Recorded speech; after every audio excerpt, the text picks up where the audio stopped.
Hello guys, welcome back to my channel. अनि आज चाहिँ म मामालाई भेट्न गइरहेको छु। मामा हिजो भर्खर विदेशबाट आउनुभयो, त्यही भएर आज म मामालाई भेट्न गइरहेको छु गङ्गुबु बस पार्क। अनि चाहिँ अब म यो भए अनि मेरा साथीहरू चाहिँ पढिरहन्। म जहिले भ्लग बनाउँदाखेरि यिनीहरू नै पढिरहेको हुन्छन् भन्दा पनि सधैँभरि यिनीहरू पढिरहेको हुन्छन्। भ्लग बनाउँदाखेरि मात्र होइन, एकदम मेहनती विद्यार्थी हुन् दुईजना।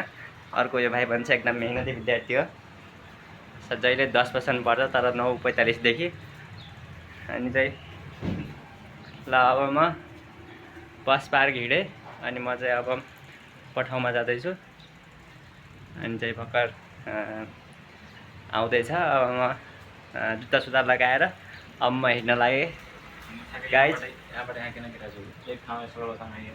गइरहेको छु। ल अब हामी बाटामा भेट्दै बाटोलाई निहाल्दै अगाडि बढ्नेछौँ अनि हामी पुग्नेछौँ गङ्गुबु बस पार्क। अनि चाहिँ म अब बाइक बुक गर्दैछु अनि पछाडि चाहिँ अब आइसक्नु भयो होला, उति आउनुहुन्छ। ल म चाहिँ गाइज एकछिन हेर्छु त्यहाँ।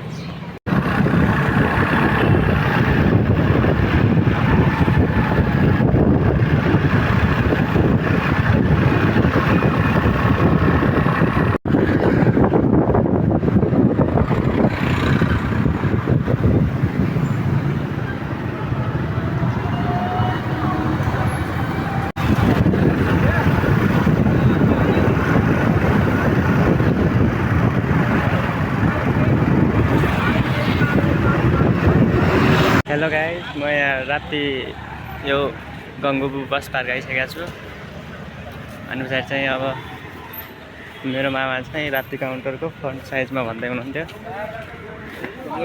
अब नै पश्चिम पहिला नै भिडियो बनाउँदै हिँड्छु। हजुर युट्युबर हो। हजुर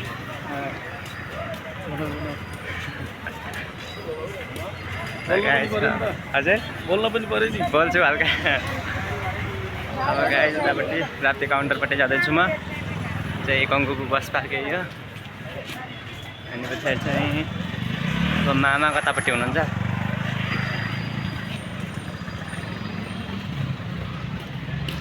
गाइज अब राप्ती काउन्टर हो। अब त्यो फ्रन्ट साइड भनेपछि यता नै पर्छ। अब मामासँग गइरहेको छु। पछाडि चाहिँ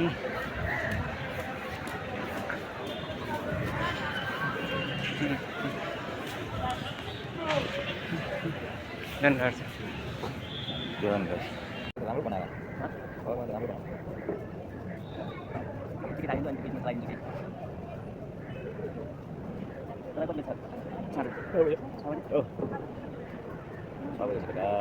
यस्तै हो।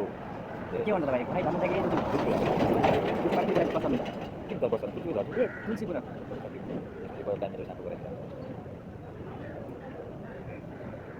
पहिला तेरो नेपालमा के वर्ष पैसा पनि मान्छे 1000 पनि पर्छ त्यस्तै पारा अहिले नेपालमा जो पढे लेखे दिमागै छ भन्ने हो कि दिमाग छैन भन्ने हो कि कन्सेप्ट के हो बाहिर महँगाइ बढी इन्कम तिमीको पाला के हुने होला सोच्नु। भोलि तिमीको बच्चा के हुनु पहिला अब हाम्रै पालामा हिजो बुवामाहरूले माता बहिनी छोराछोरी मार्दै घर खेती किसानी गरेर बिहे दान गराएर पढाएर देखाएर धान गहुँ मकै तोरी सब बेचेर बसेको मान्छे आज त्यही घरमा तोरी पुग्छ किन किसानहरू लोक न भैँसी छ न गाई छ न बाख्रा मान्छे सुखमा सुख केले बनाएको विदेश सुख कसलाई बनाएको उसको घरको मान्छे मात्र काम गरिरहेको सुख चाहिँ उसलाई त दिइरहेको छ। हेलो गाइज, अब हामी नास्ता खान आछौँ। अनि नास्ता भयो। अब हामी यहाँ नास्ता खान्छौँ अनि एकछिन पछाडि उता जान्छौँ अनि बस्छौँ। अनि मामा जानुहुन्छ बसमा अनि म पनि आफ्नो घरतिर लाग्छु, होस्टेलतिर। ब्याग छ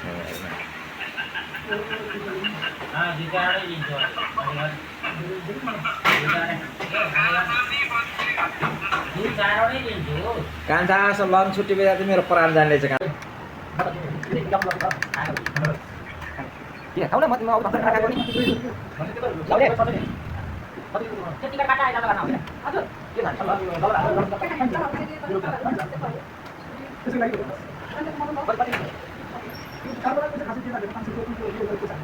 गाइज हामी यहाँ यो बस पार्किन आएको छौँ। अब यो बसमा एकछिन चढ्छौँ एकछिन।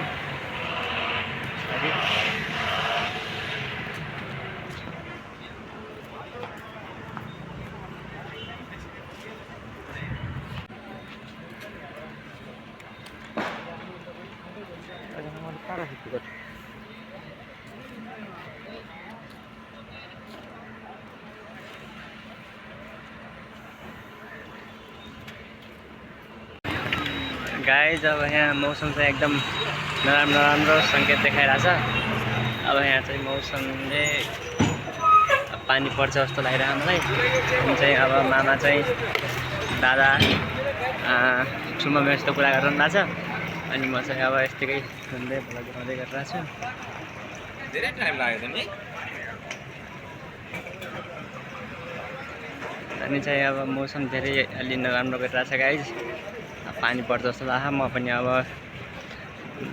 अनामनगर जानलाई अलि डेलीमा जानुपर्छ, नत्र मलाई पनि अप्ठ्यारो पर्छ। मामाले मलाई भ्लग बनाउँदै गरे, थाहा पायो भने मलाई गाली गर्नुहुन्छ हल्का।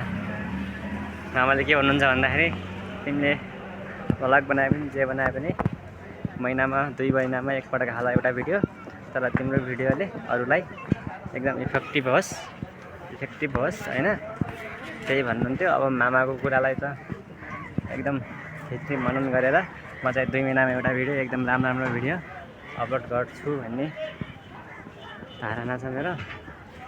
अनि पछाडि चाहिँ अब यहाँ धेरै बसहरू छन्। म बस पार्कमा छु। अब चाहिँ 1.5 घन्टापछि 2.5 घन्टापछि मामा चाहिँ अब जानुहुन्छ 6 बजेको बसमा। अनि अब म चाहिँ लाग्छु अबको 1 घन्टा 45 मिनट 1.5 घन्टापछि नामनगरपट्टि होइन। अब पानी पनि जस्तो कुरा छ।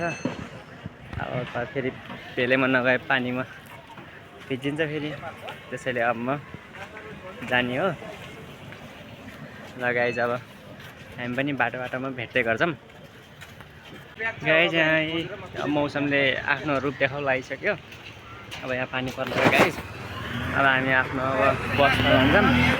अब मलाई पनि यहाँबाट नामनगर जाँदाखेरि गाह्रो हुन्छ गाडी उतापट्टि छ, गाडी फिल्डमा जान्छौँ। अब एकछिन ओत्तिन्छौँ, पानी परिसक्यो। अब चाहिँ उतापट्टि जान्छौँ गाइजहरू, एकछिन बस्छौँ।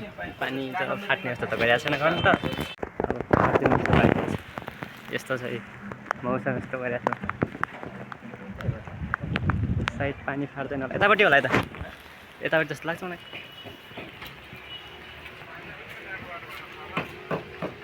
यस्तो छ अब मौसम हेर्नु गाइजहरू। ल गाइज अब यहाँ पानी परिरहेछ। अनि यहाँ बसमा छौँ, बाहिर पानी परिरहेछ। बाहिर पानी परिरहेछ। म एकछिन पछाडि जान्छु होस्टेलपट्टि। एकछिन पानीले भिटायो, हामीलाई बाहिर भिजायो। अनि हामी बसमा छौँ। अब चाहिँ एकछिन पछाडि जाने हो।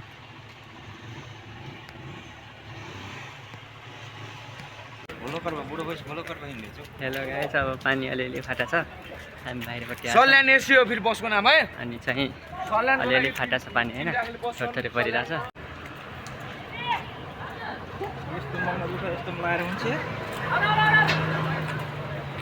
हेलो गाइस, हामी यहाँ बस पार्कको काउन्टरमा आछौँ। अनि मामा चाहिँ एकैछिन पर अलि त जानुभएको छ। अनि म चाहिँ यो काउन्टरतिर छु।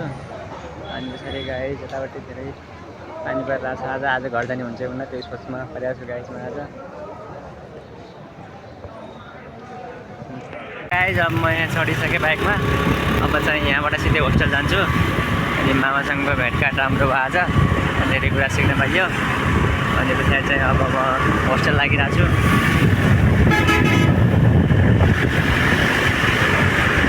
होस्टेल लागिरहेको छु गाइस। ल बाई।